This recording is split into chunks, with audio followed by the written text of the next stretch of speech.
Assalamualaikum warahmatullahi wabarakatuh. Salam sejahtera bagi kita semua. Yang kami hormati beliau Bapak Istioko, Sarjana Pendidikan Magister Pendidikan, Bapak Ibu Guru SMK Sakti Gumolo. Yang pertama dan utama, mari kita memanjatkan puji syukur kehadirat Tuhan Yang Maha Esa, Allah Subhanahu wa Ta'ala, yang telah memberikan rahmat dan hidayahnya sehingga kita dapat berkumpul dalam acara diseminasi ini dengan keadaan sehat, tidak kurang suatu apapun. Salam serta salawat tercurahkan kepada junjungan kita Nabi Muhammad SAW. Mudah-mudahan di yaumul akhir nanti kita semua mendapat pertolongan dan syafaatnya. Allahumma amin. Bapak Ibu yang kami hormati, langsung saja kami sebagai moderator dan pembawa acara akan membacakan susunan acara diseminasi budaya positif di lingkungan sekolah SMK Sakti Gumolo. Yang pertama adalah pembukaan, yang kedua sambutan dari beliau Bapak Kepala Sekolah, yang ketiga inti, yang keempat diskusi, dan yang kelima adalah penutup. Maka untuk mempersingkat waktu, bagi yang beragama Muslim kita membaca basmalah, bagi yang beragama lain menyesuaikan. Kita buka acara pada hari ini dengan bacaan basmalah bersama-sama. Menginjak acara yang kedua yaitu sambutan kepada beliau Bapak Kepala Sekolah, Bapak Edu Setioko SPD MPD. Waktu dan tempat kami persilakan. Assalamualaikum warahmatullahi wabarakatuh. Alhamdulillah, wassallallahu la ilaha illallah, sallallahu alaihi wasallam. Yang hormat Bapak Ibu semuanya, dalam kegiatan diseminasi budaya positif Desa Sakti Gumolo ini, marilah kita panjatkan bersyukur kehadirat Allah Ta'ala atas kelimpahan nikmat yang diberikan kepada kita semuanya, sehingga di pagi hari ini kita dipertemukan di ruangan ini dalam keadaan sehat walafiat. Selanjutnya, salawat serta salam semoga selalu tercurahkan kepada junjungan Nabi Agung Muhammad SAW, pada keluarganya, pada para sahabat dan juga pengikutnya yang setia di rumah ini. Bapak Ibu yang hormati, pada hari ini akan dilaksanakan diseminasi budaya positif di lingkungan pendidikan SMK Sakti Gumolo oleh teman-teman calon guru penggerak Amir, dan nanti akan berlanjut juga kepada yang lainnya, Bu Betty, Bu Yayan, Pak Wahyu. Nah, dalam hal ini pada waktu mari kita ikuti budaya diseminasi ini, dalam artian adalah untuk penyampaian budaya positif di lingkungan kerja. Ya, ini adalah aplikasi atau wujud dari diklat calon guru penggerak, ya, sehingga nanti segera jadi guru penggerak. Kalau lu kan jadi guru penggerak. Nah, dengan perubahan ini, mindset ini perlu disosialisasikan, perlu dipahami oleh semua guru yang ada di SMK Sakti. Dengan guru merdeka harus ada perubahan mindset, yang mana pembelajaran harus berpusat pada siswa dan pembelajaran yang menyenangkan. Maka dengan diseminasi ini mudah-mudahan menambah wawasan kepada kita semuanya, guru-guru yang ada di SMK Sakti Gumolo ini bisa menerapkan pembelajaran di kurikulum merdeka ini dengan berpusat kepada siswa dan pembelajaran yang menyenangkan, serta pengembangan dari media pembelajaran ataupun metode pembelajaran yang sekarang banyak sekali dikembangkan. Maka melalui guru penggerak ini yang lebih dahulu atau melaksanakan pendidikan atau diklat atau pelatihan, yang mana nanti bisa semua yang ada di SMK Sakti ini mampu untuk bergerak menjadi guru-guru yang sama dengan guru penggerak, untuk mewujudkan bahwa pembelajaran yang menyenangkan, yang berpusat kepada siswa, dan pembelajaran yang bermakna. Itu yang paling penting sehingga tujuan pendidikan nasional bisa tercapai. Oleh karena itu, pada Bapak semuanya mohon kerelaan dan keikhlasannya untuk mengikuti kegiatan ini, sampai selesai dan bisa mengambil hikmah dan manfaat untuk kita semuanya untuk kemajuan SMK Sakti Gumulong.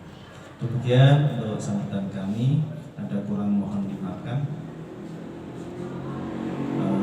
Oleh karena itu pada pagi hari ini sekalian, dengan mengucap Bismillahirrahmanirrahim, diseminasi budaya positif di lingkungan pendidikan SMK Sakti Gumulong saya nyatakan dibuka.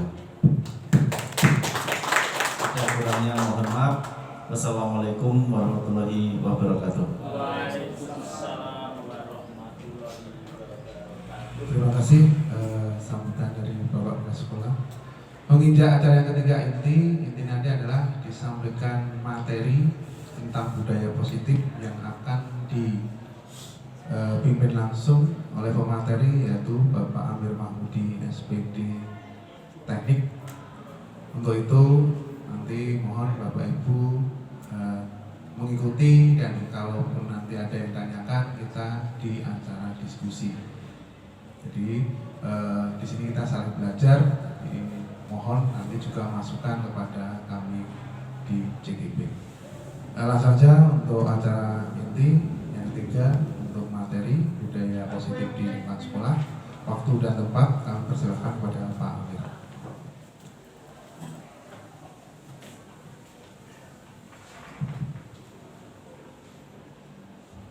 Bismillah. Assalamualaikum warahmatullahi wabarakatuh. Waalaikumsalam. Bismillahirrahmanirrahim. Alhamdulillahirabbil alamin. Allahumma shalli ala Muhammad wa ala ali Muhammad. Yang terhormat Bapak Heru Setioko, SPD MD selaku Kepala SMK Sakti Gumulong. Yang kami hormati Bapak Ibu Guru SMK Sakti Gumulong. Yang pertama-tama mari kita senantiasa panjatkan puji syukur kehadirat Allah Subhanahu wa taala, Tuhan Yang Maha Esa, yang sampai saat ini masih memberikan nikmat kepada kita semua, nikmat iman, nikmat Islam, dan juga nikmat sehat. Bapak Ibu yang kami hormati,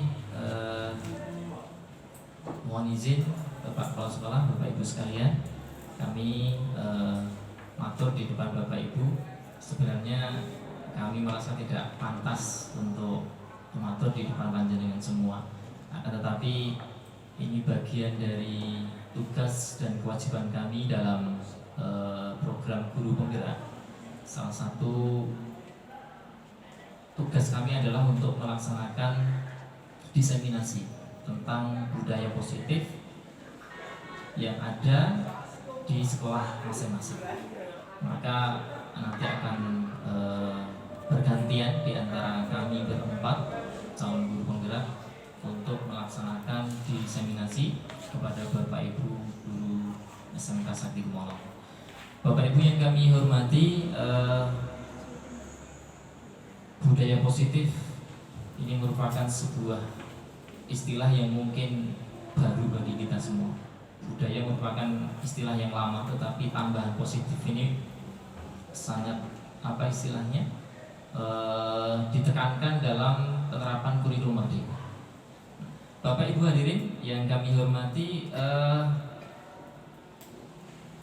makna dari budaya positif itu sendiri, bahwa untuk membangun budaya positif itu sekolah perlu menyediakan lingkungan yang aman dan nyaman, agar murid-murid mampu untuk berpikir, bertindak, mencipta dengan merdeka, mandiri, dan bertanggung jawab. Bapak Ibu yang kami hormati, kami yakin kita semua, apalagi Bapak Ibu yang sudah berpengalaman bertahun-tahun atau bahkan berpuluh-puluh tahun dalam melaksanakan proses pembelajaran di sekolah, Bapak Ibu sudah melaksanakan kegiatan pembelajaran itu dengan mengacu kepada kaidah-kaidah pembelajaran yang sesuai yang kita pahami dan mungkin yang sudah diatur oleh pemerintah. Nah, tapi hadirin Bapak Ibu yang kami hormati, bahwa kondisi kita saat ini, kita bisa mengevaluasi bagaimana kondisi kelas kita saat ini. Barangkali bahwa Bapak Ibu mohon izin kami lanjutkan. Jadi Bapak Ibu, kami yakin Bapak Ibu sudah berpuluh-puluh tahun berpengalaman dalam mendidik murid-murid kita, dari generasi ke generasi sampai hari ini di abad 21 ini kita mengalami perubahan yang sangat besar, perubahan teknologi informasi yang berimbas kepada budaya kita, terutama budaya anak-anak didik di institusi pendidikan. Bapak Ibu yang kami hormati, perubahan itu keniscayaan. Kita tidak bisa menghentikan perubahan. Maka yang ada adalah bagaimana kita berkompromi dengan keadaan. Artinya kita yang menyesuaikan dengan kondisi zaman yang ada. Kalau Ki Hajar Dewantara, beliau menyampaikan adanya kodrat alam dan kodrat zaman. Artinya pendidikan harus disesuaikan agar mencapai tujuan pendidikan itu sendiri, harus disesuaikan dengan kodrat alam dan kodrat zaman di mana peserta didik itu berada. Di mana seorang peserta didik yang ada di lingkungan nelayan mungkin dan pasti dia akan berbeda dengan budaya anak-anak yang ada di pegunungan. Begitu juga kondisi zaman. Kondisi zaman ketika saya lahir barangkali di tahun 80-an dengan saat ini, yang saat ini kita berhadapan dengan kita, anak-anak kita saat ini yang lahir 2000 sekian ke atas begitu, 2005, 2006 dan seterusnya, pasti berbeda zamannya. Maka Bapak Ibu, budaya positif ini diharapkan mampu untuk menjawab tantangan alam dan zaman, bagaimana proses pendidikan dapat berjalan dan mencapai tujuan. Bapak Ibu, mungkin kita perlu evaluasi bagaimana kondisi kelas kita saat ini. Apakah kondisi kelas kita itu sudah kondusif untuk pembelajaran, di mana anak-anak bersemangat untuk datang ke sekolah, datang tidak terlambat, ketika Bapak Ibu guru menyampaikan materi, memperhatikan dengan seksama, tugas-tugas dijalankan dengan sepenuh hati dan tuntas. Ataukah sebaliknya Bapak Ibu, kondisi kelas kita bagaimana? Apakah mereka datang dengan malas-malas, mungkin terlambat, mereka ketika pembelajaran mereka sibuk dengan kesibukan mereka sendiri, kesenangan mereka sendiri, atau bahkan mereka menjadi troublemaker di kelas kita. Maka kita perlu evaluasi, kita perlu take off, karena ketika perubahan atau perbaikan itu kita akan laksanakan, itu akan berpijak atau berlandaskan pada kondisi realita yang kita hidup saat ini. Bapak Ibu guru yang kami hormati, maka itulah pentingnya kita membangun budaya positif di sekolah kita, di kelas kita, di sekolah secara umum.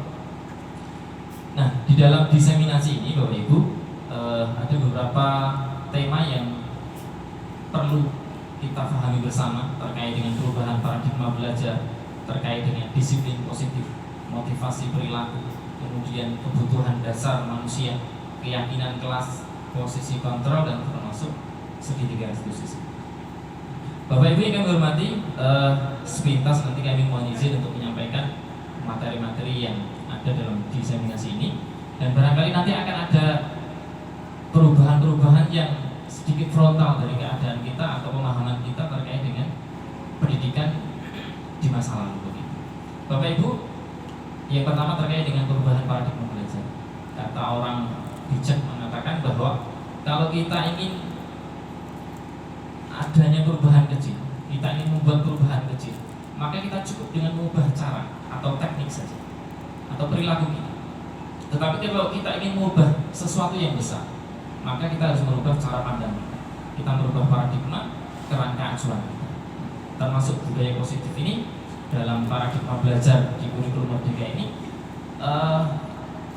pemerintah lewat Kemendikbud menghendaki perubahan paradigma, cara belajar kita, cara mengajar kita, cara belajarnya murid, cara sekolah dalam melaksanakan proses pembelajaran. Bapak Ibu yang hormati, paradigma lama ini bertolak dari teori stimulus dan respon dengan kriteria atau ciri-ciri yang ada di sebelah ini. Kemudian paradigma baru yang ditawarkan pemerintah melalui Kemendikbud adalah teori kontrol. Bapak Ibu, apa perbedaan perbandingan dari dua teori ini?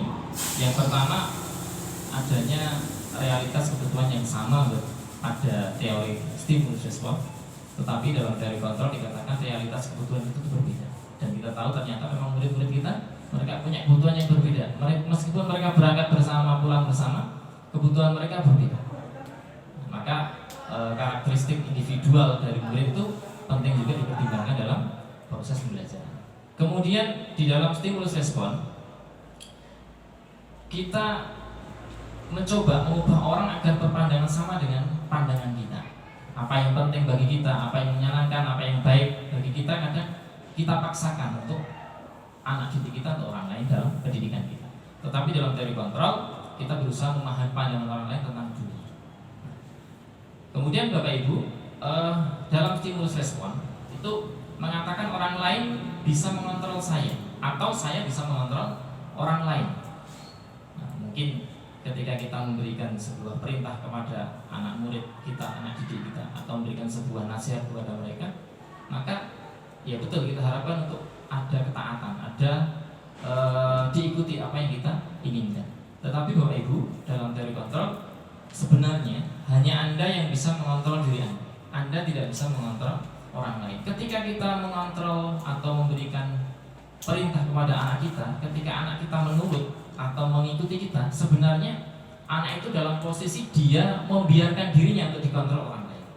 Nah ini sebuah tantangan bagi kita, bagaimana hal-hal baik atau perintah-perintah atau nasihat-nasihat yang kita berikan kepada anak-anak itu, bagaimana ini menjadi sebuah motivasi intrinsik yang ada dalam diri mereka, sehingga mereka bergerak, mereka mengontrol atas kemauan diri mereka sendiri.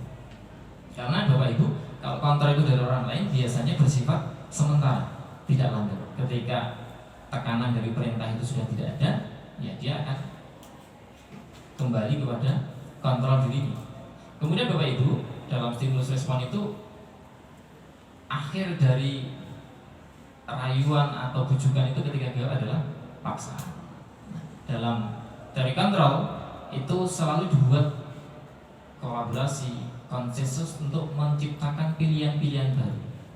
Jadi sebisa mungkin menghindari pemaksaan, tetapi membuat konsensus artinya saling memberi menerima, take and give, kemudian sampai akhirnya model berpikirnya dalam teori kontrol itu win-win solution, sama-sama menang.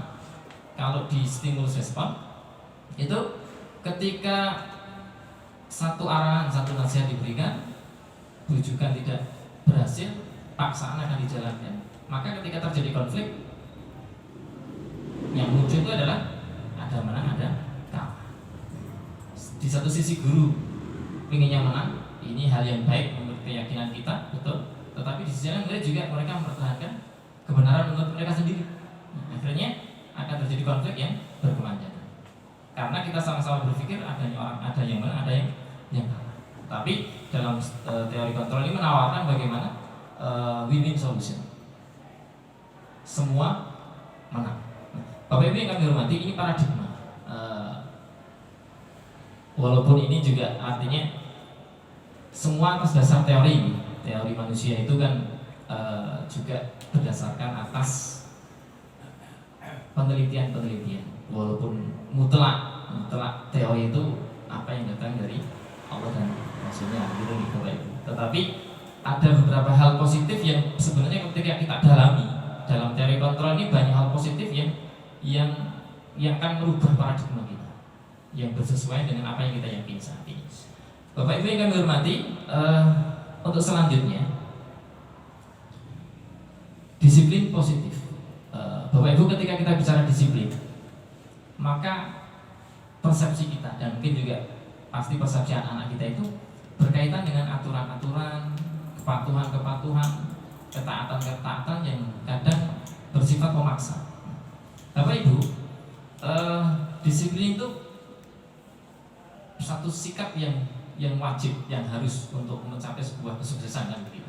Tetapi Bapak Ibu, yang dimaksud disiplin yang bagaimana? Apakah disiplin yang tadi bersifat kepatuhan yang sifatnya itu ekstrinsik, jadi ketaatan yang tidak landasi atas kesadaran, atau yang dikatakan Ki Hajar Dewantara adanya self discipline atau disiplin diri. Nah,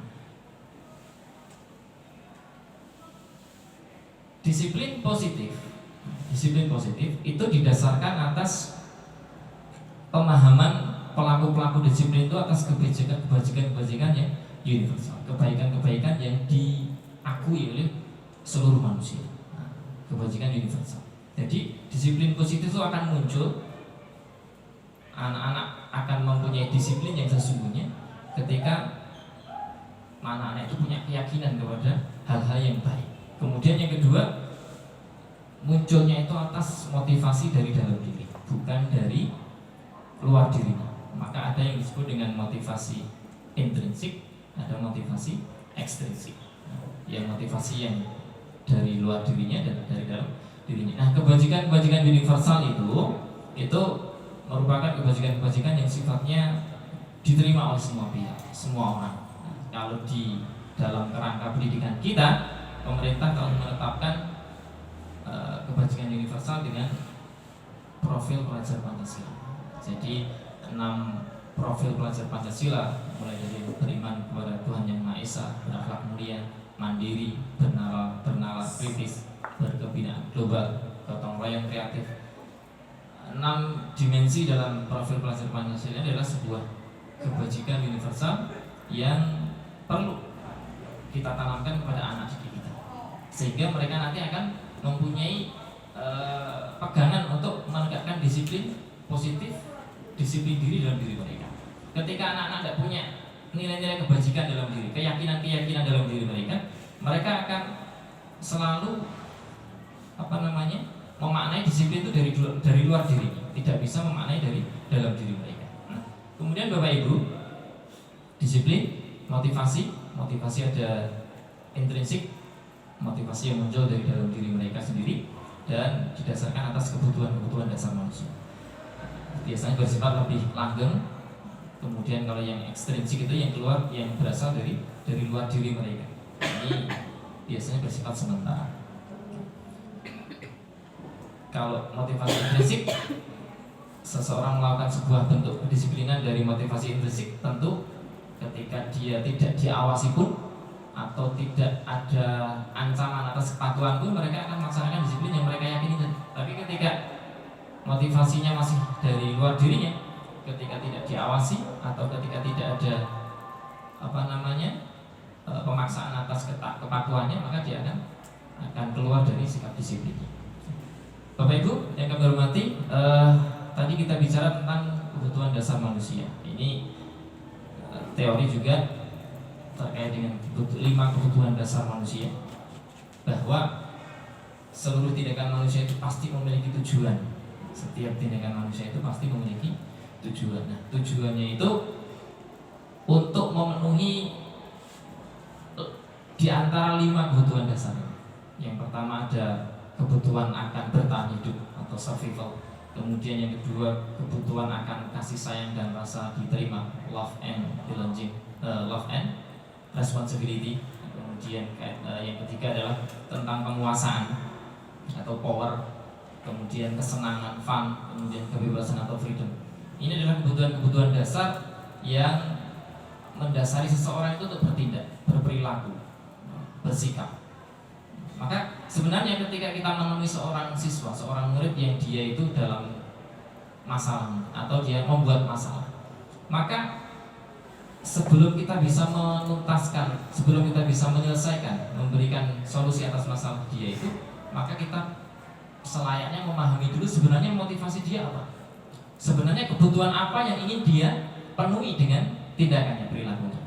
Apakah dia mungkin butuh perhatian, kasih sayang, ataukah dia butuh menunjukkan keakuannya, powernya, ataukah dia sekedar untuk bersenang-senang dan sebagainya.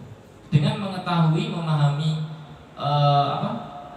sebenarnya kebutuhan dasar apa yang sedang dia ingin wujudkan, sedang dia capai, maka kita akan mudah untuk ada jalan untuk menyelesaikan, memberikan solusi atas permasalahan ini. Kemudian Bapak Ibu, motivasi perilaku manusia itu bisa ditingkat dalam 3 tingkatan. Yang pertama, motivasi yang paling rendah itu adalah menghindari ketidaknyamanan atau hukuman.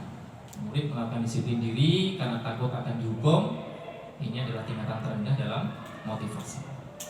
Kemudian tingkatan yang kedua untuk mendapatkan imbalan atau reward, penghargaan. Ini tingkatan yang di atasnya. Kemudian tingkatan yang tertinggi dalam disiplin adalah seseorang atau murid yang melakukan sesuatu atas keinginan diri sendiri karena menghargai diri sendiri dan nilai-nilai yang dia percaya. Tadi kita bicara tentang nilai kebajikan tadi. Nah, maka dengan begitu murid akan melakukannya dengan sadar, dengan motivasi yang dari dalam diri mereka, tidak terkesan atau tidak karena takut akan hukuman atau tidak karena reward, imbalan, penghargaan yang ingin dia capai, tapi karena nilai yang dia yakini. Maka sekali lagi menanamkan keyakinan itu yang menjadi poin kita semua untuk kita sampaikan kepada anak didik. Kemudian Bapak Ibu, salah satu cara untuk menanamkan keyakinan kepada anak akan kebaikan-kebaikan universal itu adalah dengan membuat keyakinan kelas. Bapak Ibu, saat ini kita mengkondisikan, membuat budaya di kelas kita, di saat KBM kita atau di sekolah kita ini dengan peraturan dan tata tertib, dengan peraturan dan tata tertib.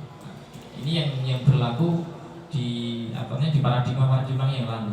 Jadi ada peraturan siswa murid harus begini, tidak boleh begini, tidak boleh begini. Maka Bapak Ibu, dalam paradigma yang baru ini aturan atau tata tertib itu dituangkan dalam versi yang berbeda, yakni dalam bentuk nilai-nilai kebajikan yang dijadikan keyakinan kelas. Jadi serangkaian nilai-nilai kebajikan yang disepakati oleh seluruh warga atau anggota kelompok atau kelas untuk sebagai keyakinan dan memotivasi seseorang dari dalam diri mereka sendiri. Karena Bapak Ibu, biasanya kalau ungkapan itu dalam nilai dalam bahasa yang positif, itu orang akan cenderung untuk tertarik melakukannya dengan kesadaran diri. Sementara kalau ketika kalimat atau ajakan itu dalam kalimat yang negatif, maka orang itu cenderung untuk menolak atau bahkan justru akan menyengaja untuk melanggar. Tidak boleh begini, tidak boleh begini. Maka fokusnya orang yang melihat itu ketika orang diperintah begitu, maka fokusnya kepada yang tidak boleh itu. Maka kenapa tidak dalam keyakinan kelas, dalam aturan-aturan atau tata tertib kelas di sekolah itu, kenapa tidak kita ungkapkan dalam bentuk positif? Setiap siswa sebaiknya menghormati yang lain. Setiap siswa sebaiknya disiplin waktu. Maka ketika anak murid mendengar menghargai orang lain, disiplin waktu, itu akan ada motivasi yang tumbuh dalam diri mereka. Maka sebaliknya ketika misalnya tidak boleh terlambat, fokusnya anak akan ada pada kata terlambat. Bapak Ibu, keyakinan kelas ini bisa dibuat di tiap-tiap kelas, disepakati bersama-sama antara warga di kelas itu, tentu dengan dibimbing oleh Bapak Ibu guru. Bagaimana mereka nanti ini akan menjadi sebuah dalam tanda petik peraturan yang disepakati bersama, keyakinan yang disepakati bersama. Nah, ini ada beberapa contoh yang kami dapatkan juga dari modul di CGP, beberapa contoh rumusan kelas dari tingkat 1, tingkat 5 sampai tingkat 7. Jadi dibuat yang sederhana dulu, tingkat yang paling rendah sampai pada tingkatan yang lebih tinggi. Ini nilai-nilai kebajikan: hormat, bekerja, diterima, dimiliki, bersikap positif, menjadi yang terbaik, kemudian percaya dan menghormati. Ini kan nilai-nilai positif. Nilai-nilai positif yang diharapkan nanti menjadi sebuah keyakinan dari anak itu sendiri. Bapak Ibu yang kami hormati, untuk teknisnya keyakinan kelas nanti bisa setelah disepakati bisa ditempel di masing-masing kelas. Nah, Bapak Ibu, lanjut ke ketika ada permasalahan. Nah, jadi tadi kita bicara terkait dengan disiplin positif, terkait dengan keyakinan kelas, itu kan nilai-nilai positif yang akan kita kembangkan, yang kita harapkan muncul pada. Nah, Bapak Ibu, sekarang bagaimana seandainya ada permasalahan yang dialami anak. Nah, tentu ini sesuatu yang seringkali kita alami dan mungkin harian menjadi makanan kita pada saat pembelajaran. Anak-anak yang bermasalah atau kita menghadapi anak-anak yang bermasalah. Bapak Ibu, ada 3 bentuk sikap atau tindakan yang bisa dilakukan, yang dilakukan pada saat menghadapi murid-murid atau siswa yang bermasalah. Yang pertama adalah hukuman, yang kedua adalah konsekuensi, dan yang ketiga adalah restitusi. Hukuman, kita semua tahu Bapak Ibu, hukuman itu bersifat mungkin memaksa dan sebagainya. Konsekuensi itu adalah imbal balik, atau misalnya ada peraturannya bagaimana, sudah disepakati, sanksinya bagaimana, maka konsekuensi itu akan mengarahkan anak untuk melaksanakan konsekuensi dari apa yang dia lakukan. Nah, restitusi itu apa, Bapak Ibu? Restitusi adalah proses menciptakan kondisi bagi murid untuk memperbaiki kesalahan mereka, sehingga mereka bisa kembali pada kelompok mereka dengan karakter yang lebih kuat, Jadi Bapak Ibu, di dalam budaya positif, kesalahan itu tidak semata-mata tidak berguna. Maknanya bahwa sebenarnya ketika kesalahan itu ada pelajaran di balik kesalahan. Maka bagaimana ketika anak dia melakukan kesalahan atau ada permasalahan dalam diri mereka, maka bagaimana dalam restitusi itu anak diajak untuk mencari solusi atas masalahnya sendiri. Kemudian menyepakati dengan guru, dengan sekolah untuk menyelesaikan permasalahan. Kemudian dia akan kembali kepada kelompoknya, tidak terkucil dari kelompoknya, atau tidak merasa terhukum dari kelompoknya, tidak merasa lebih rendah dari kelompoknya, dan dia memiliki karakter yang lebih kuat karena dia telah melalui satu tahapan sebuah solusi dari permasalahan. Bapak Ibu, kalau hukuman itu diidentifikasi sebagai identitas yang gagal, sedangkan konsekuensi dan restitusi itu diidentifikasi sebagai identitas yang sukses. Bapak Ibu, hukuman itu menyakitkan, tidak nyaman, murid takut, memaksa, murid akan cenderung menyembunyikan kesalahan, murid menjadi rendah diri. Itu beberapa mungkin side effect dari hukuman. Kemudian konsekuensinya akan memberikan penguatan meskipun dalam jangka yang pendek. Kemudian konsekuensi ini membutuhkan monitoring yang berkelanjutan. Kemudian masih menggunakan stimulus respon. Murid juga dipaksa untuk mematuhi peraturan, tetapi juga murid kehilangan waktu untuk kadang berpikir tentang kesalahannya. Sakjane salahku apa?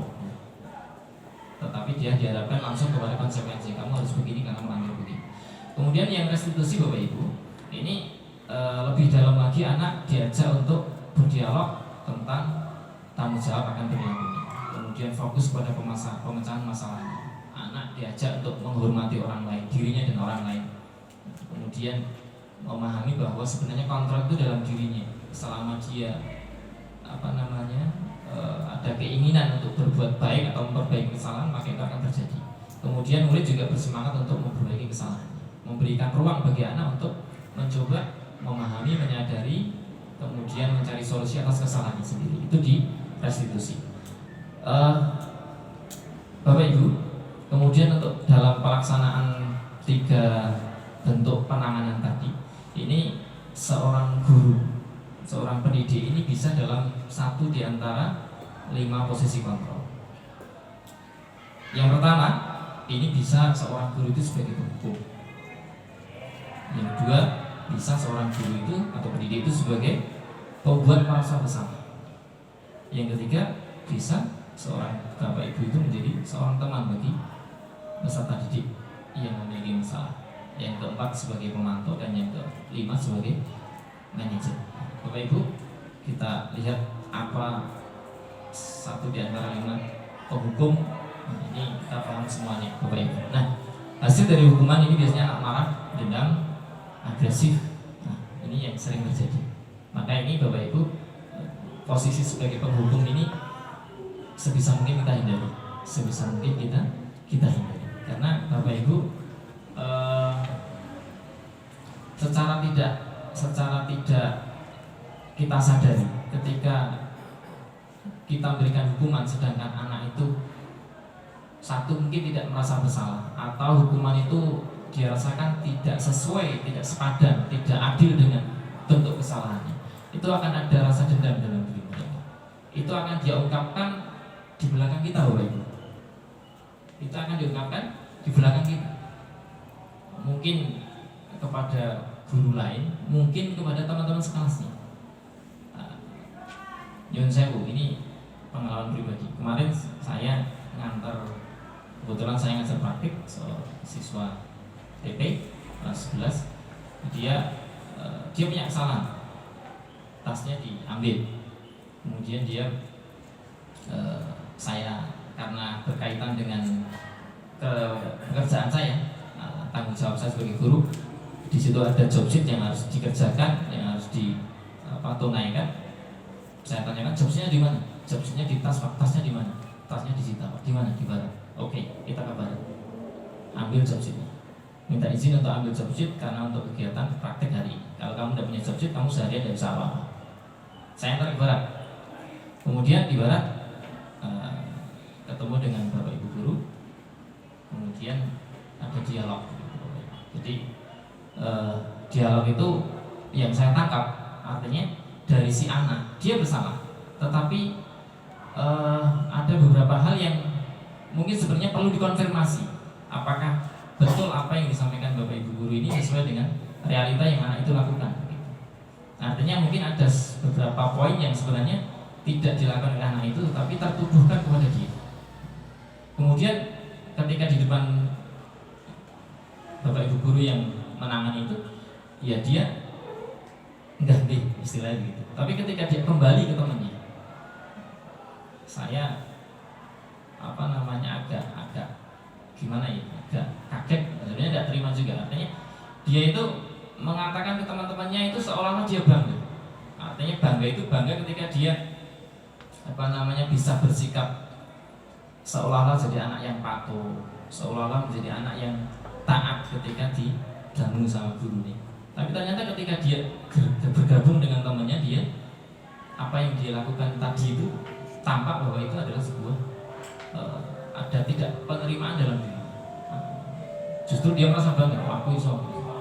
Dan ini kalau seperti ini kan kita tahu ini bukan solusi. Satu saat ketika terjadi hal yang sama, ya dia akan seperti itu. Nah, Bapak Ibu, ini sebagai bentuk side effect dari hukuman. Maka kita perlu hati-hati, kita perlu mempertimbangkan sisi keadilannya, kemudian sisi kemanusiaan. Kemudian Bapak Ibu, posisi yang kedua adalah sebagai buat merasa bersalah. Ini juga saat Bapak Ibu guru seolah-olah menghibur, gitu ya. Anak-anak ditunjukkan kesalahannya, sehingga seolah-olah memberatkan orang lain, memberatkan Bapak Ibu guru begitu. Nah, Bapak Ibu, kalau anak-anak yang mungkin mentalnya orang gagas gitu, mungkin tidak masalah, tidak ada efek samping bagi anak. Tapi ketika anak itu ternyata dia ada sensitif dalam perasaannya, dia akan merasa rendah diri, dia akan merasa bersalah, dan itu dalam jangka panjang pasti akan ada. Posisi sebagai teman akrab itu bagus, ada sisi positif yang bisa kita ambil. Tetapi ketika terlalu akrab dan posisi kita konsisten seperti itu, nanti anak akan jaga kepada kita. Ketika ada masalah kita bantu, ketika ada masalah kita bantu, kemandiriannya akan pudar. Dan itu ketika dia tidak bersama kita atau dia bersama dengan guru yang lain dalam suasana yang berbeda, maka dia akan tidak terkendali. Nah, ini juga di beberapa hal kita perlu, tetapi beberapa hal yang lain juga kita perlu kontrol, kita hindari. Kemudian yang keempat, posisi yang keempat adalah sebagai pemantau. Pemantau ini Bapak Ibu lebih kepada konsekuensi. Jadi Bapak Ibu bisa bersikap sebagai pemantau ini untuk menyampaikan kepada anak yang melakukan kesalahan tentang kesalahannya. Kemudian dia berkonsekuensi atas kesalahannya itu. Nah, ketika dia melakukan kesalahan, sudah disepakati apa, kemudian konsekuensinya bagaimana dilaksanakan, maka seorang guru bersikap sebagai pemantau, memposisikan diri sebagai pemantau saat itu. Kemudian Bapak Ibu, untuk yang kelima, yang terakhir adalah posisi sebagai manajer. Bapak Ibu, diharapkan kita semua pendidik ketika menangani masalah anak ini sebagai kontrol manajer. Bapak Ibu, sebagai seorang manajer, tentu dia akan mengambil sisi dari semua hal, informasi dia akan kumpulkan, dia akan memperhatikan atau mempertimbangkan berbagai macam pertimbangan dari sisi murid, dari sisi guru, dari sisi orang tua murid, dari sisi sekolah, dari sisi peraturan-peraturan, dan terlebih lagi yang jelas bahwa seorang manajer itu dia akan mengajak murid untuk menyelesaikan masalahnya sendiri dengan membuat pilihan-pilihan. Sebisa mungkin ketika melakukan penanganan, manajer ini dia memberikan solusi itu datang dari murid, kemudian baru disepakati. Bapak Ibu dan manajer nanti akan melakukan, seorang manajer itu dia akan melakukan proses restitusi. Jadi dari 3 tindakan tadi, antara hukuman, konsekuensi, dan restitusi, maka seorang manajer ini dia akan melakukan restitusi. Kalau seorang pemantau dia akan melakukan konsekuensi. Bapak Ibu, jadi dari 1, 2, 3, 4, 5 posisi tadi, dari sebagai seorang penghukum, sebagai pembuat merasa bersalah, seorang teman, seorang pemantau, atau seorang manajer, ini harapannya adalah yang pertama, kita posisikan diri kita dalam posisi manajer. Boleh kita jadi pemantau, sesekali jadi teman, tetapi sebisa mungkin kita menghindari sebagai pembuat merasa bersalah dan penghukum.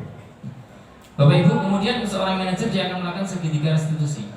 Dia akan melakukan penyelesaian dalam menangani masalah siswa dengan 3 kerangka, 3 tahapan. Nah, Bapak Ibu, apa saja tahapan dalam restitusi? Yang pertama adalah menstabilkan identitas. Yang kedua adalah validasi tindakan yang salah. Yang ketiga menanyakan keyakinan. Menstabilkan identitas adalah menstabilkan kondisi emosional siswa atau murid yang bermasalah dengan mungkin pernyataan, mungkin dengan sebuah pernyataan. Setiap orang pasti melakukan kesalahan, misalnya kamu bukan satu-satunya yang pernah melakukan ini, atau setiap orang pasti salah, tapi sebaik-baik orang itu orang yang bukan orang yang bersalah tapi bersalah, tetapi dia mempunyai kesalahan. Itu menstabilkan emosinya dulu, menstabilkan. Kemudian yang kedua, tahapan kedua adalah validasi tindakan yang salah. Mencari alasan atau mencari motivasi dia melakukan kesalahan itu apa? Mencari kebutuhan dasar yang sebenarnya ingin dia penuhi ketika dia melakukan kesalahan atau tindakan itu. Itu yang perlu dilakukan dalam proses yang kedua ini. Jadi validasi tindakannya apa? Karena kalau kita tidak menemukan sebenarnya masalahnya apa yang ingin dia capai, motivasinya apa, kalau kita tidak menemukan itu, tentu kita tidak akan bisa memberikan solusi.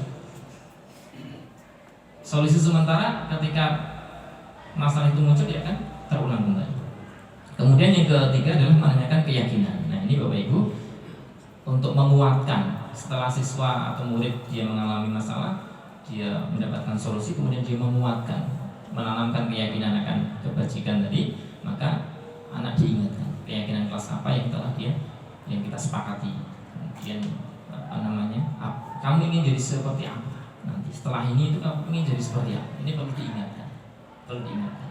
Nah, itu bisa terjadi, kita bisa melakukan ini ketika kita selalu berpikir positif juga kepada anak-anak kita. Jadi Bapak Ibu, jangan sampai kita punya stigma negatif kepada anak kita. Semua orang punya potensi untuk jadi baik. Semua orang punya potensi untuk jadi baik. Kita tidak tahu akhirnya seperti apa. Termasuk diri kita nih, kita semua berdoa. Tetapi artinya kita selalu berpikir positif. Barangkali saat ini seperti itu, besok mungkin bisa berubah. Jangan sampai stigma negatif selalu melekat pada kita, sehingga anak itu meskipun dia tidak bersalah, ketika stigma negatif itu ada, maka itu akan menjadi seolah salah dalam pandangan kita. Itu yang membuat kita nyuwun sewu tidak adil kepada murid. Karena stigma negatif yang sudah kita tancapkan dalam diri kita kepada person-person. Maka kita perlu untuk itu. Bapak Ibu yang kami hormati, restitusi itu tidak bisa syukur bisa dilakukan sekali selesai. permasalahan selesai, anak kembali ke komunitasnya dengan penguatan karakter.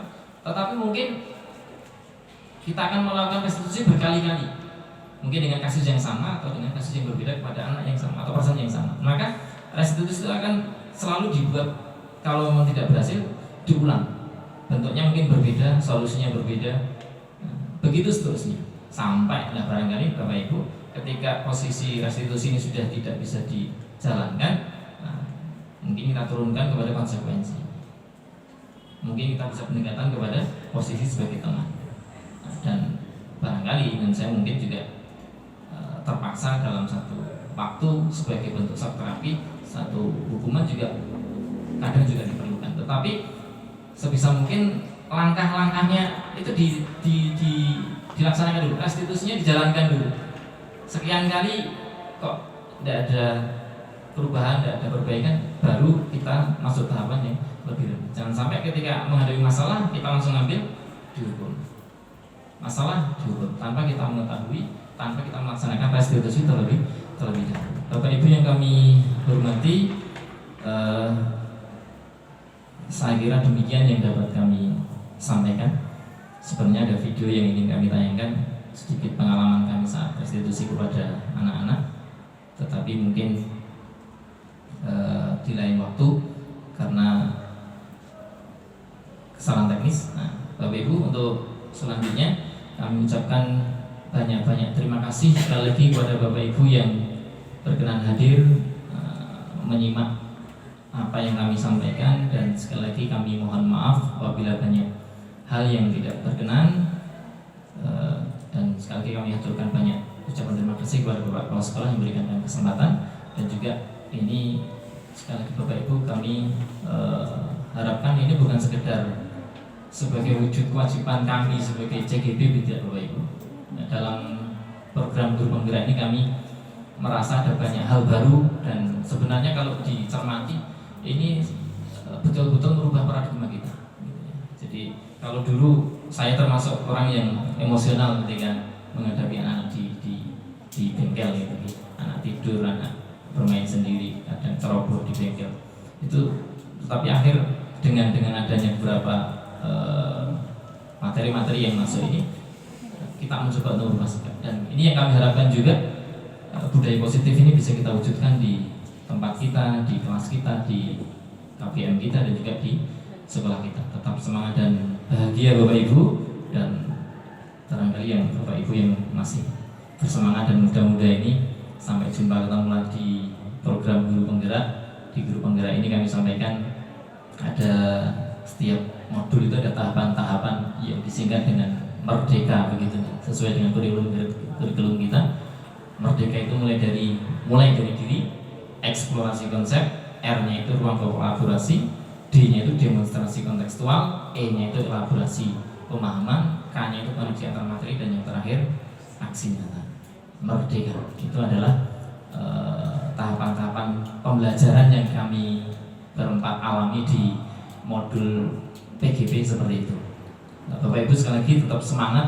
Kami harapkan yang muda-muda ini juga meneruskan semangat bapak-bapak yang di depan, bapak kepala sekolah, bapak-bapak yang senior ini, untuk bagaimana meneruskan pendidikan ini agar sesuai dengan jalannya, sesuai dengan rule-nya, dan tetap memberikan manfaat kepada anak didik kita dalam rangka membangun budaya, membangun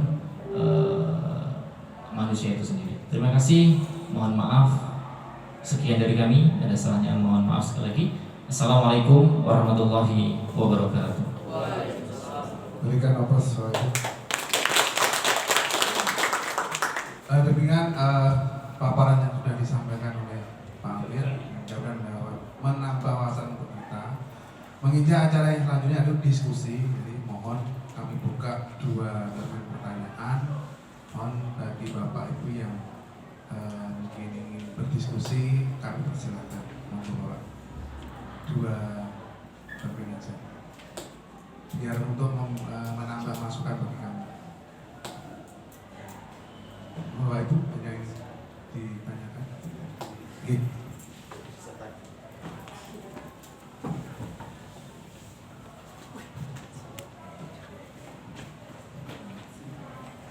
Terima kasih untuk waktu yang diberikan.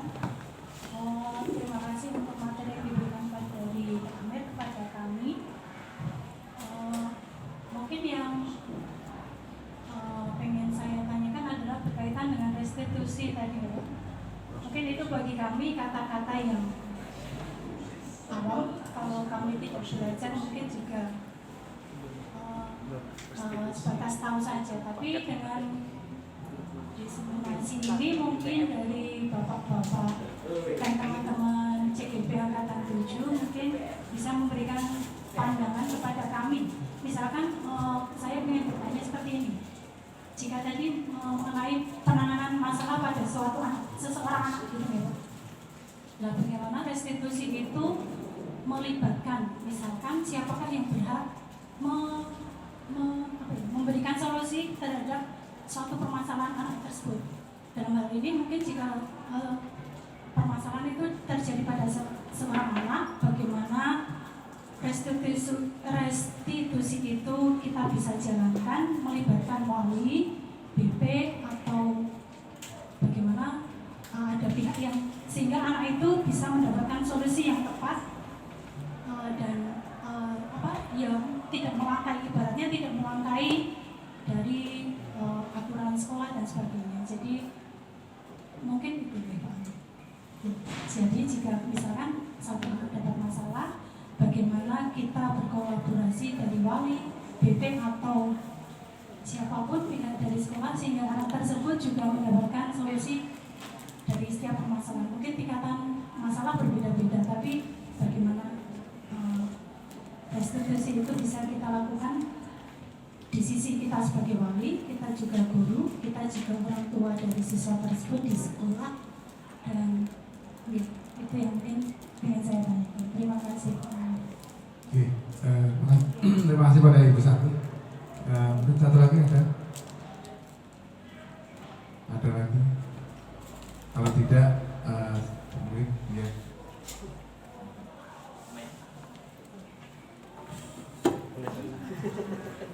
Langsung aja.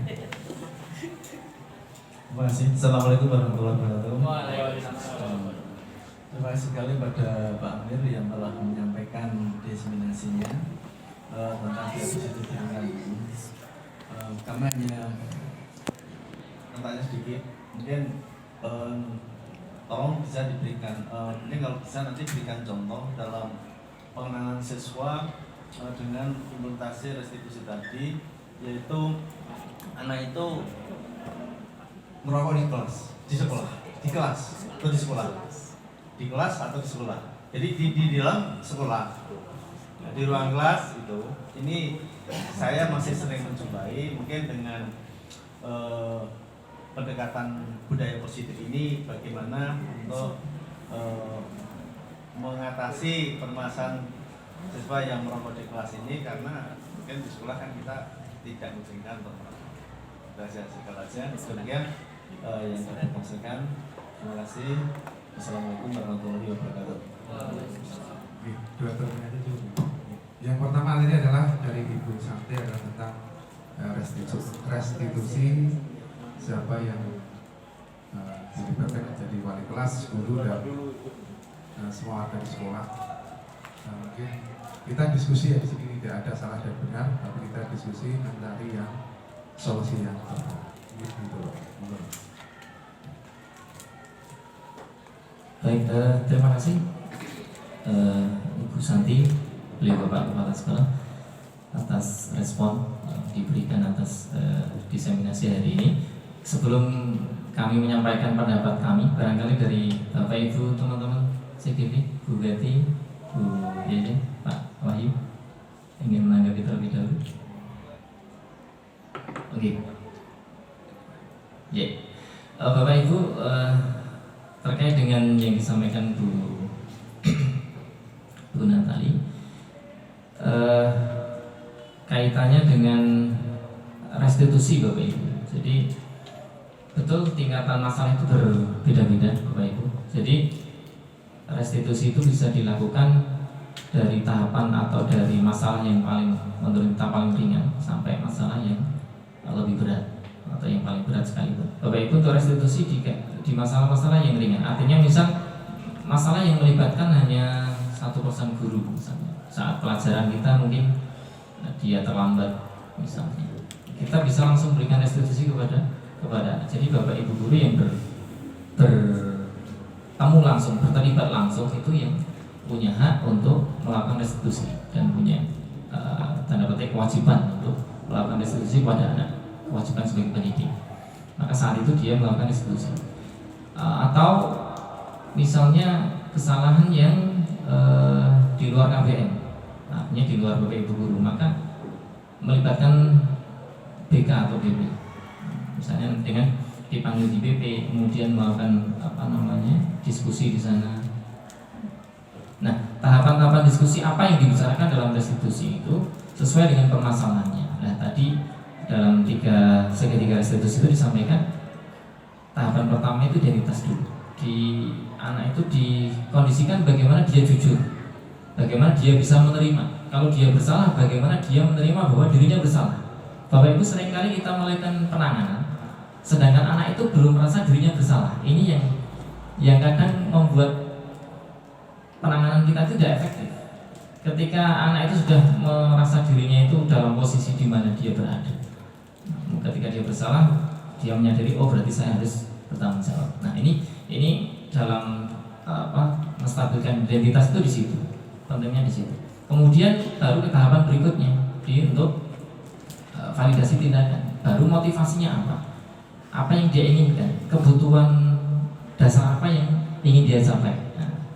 Nah, kaitannya dengan pihak-pihak terkait. Jadi tingkatan-tingkatan permasalahan tadi.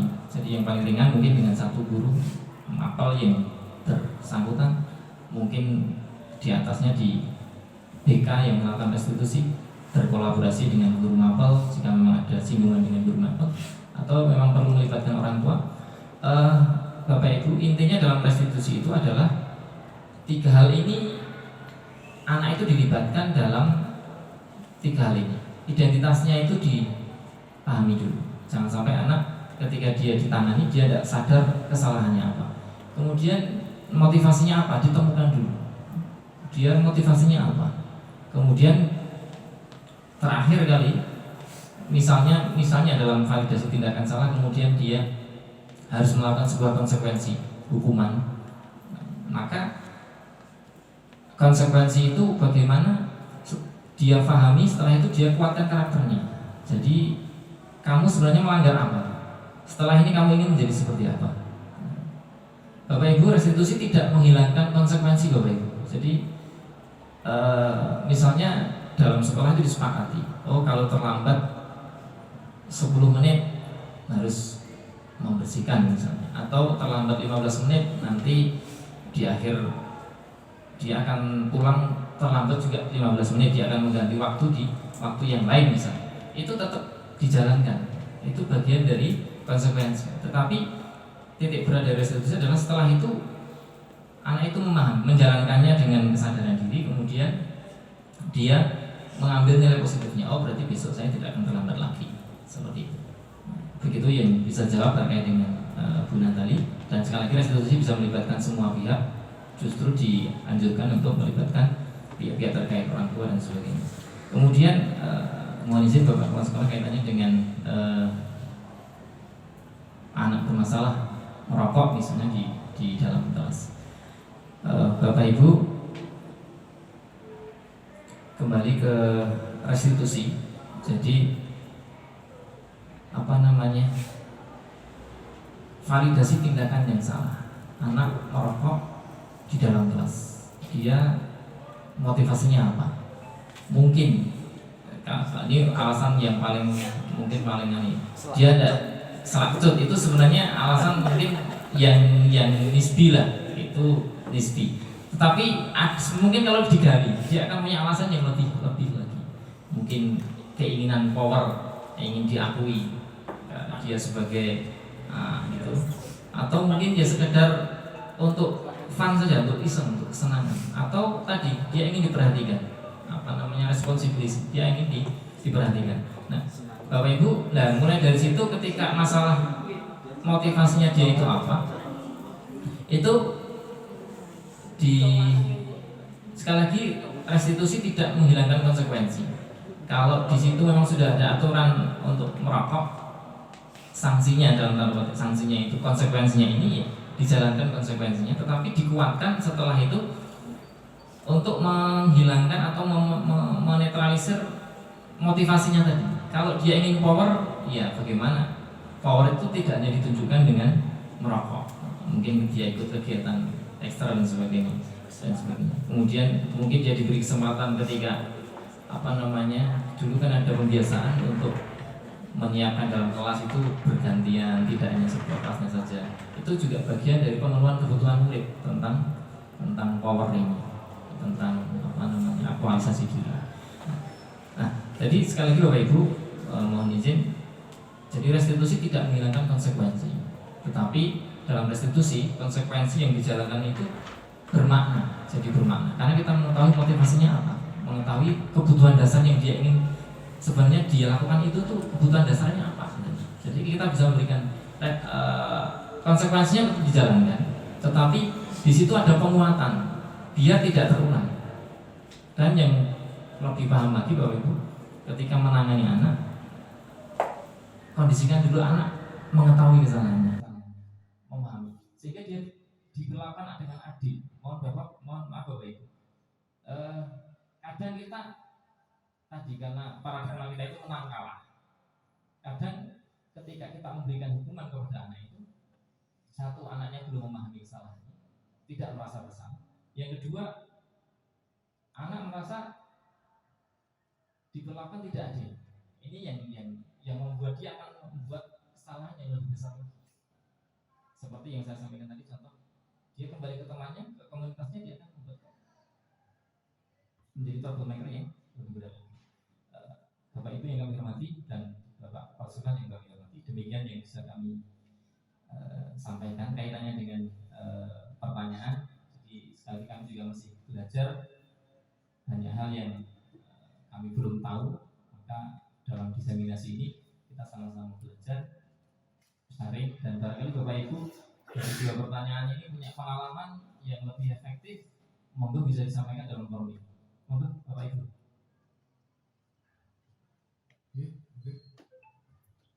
Ada yang ingin menambahkan? Jadi di sini kami juga saling belajar tentang permasalahan di sekolah. Memang harus kita bersama-sama, intinya kita satu visi, misi, dan satu keyakinan untuk menangani. Dan untuk restitusi sendiri penanganannya sebenarnya seperti kita konseling juga secara pribadi, nanti tidak bisa dilaksanakan langsung anak salah panggil depan kita bisa enggak seperti itu, tapi setelah mungkin pulang sekolah atau jam pas istirahat kita panggil secara individu. Jadi tidak melibatkan orang atau teman-temannya dulu, tapi kita gali informasi secara individu. Mungkin itu tambahan dari kami. Begitu Bapak Ibu, masih ada yang ingin bertanya lagi?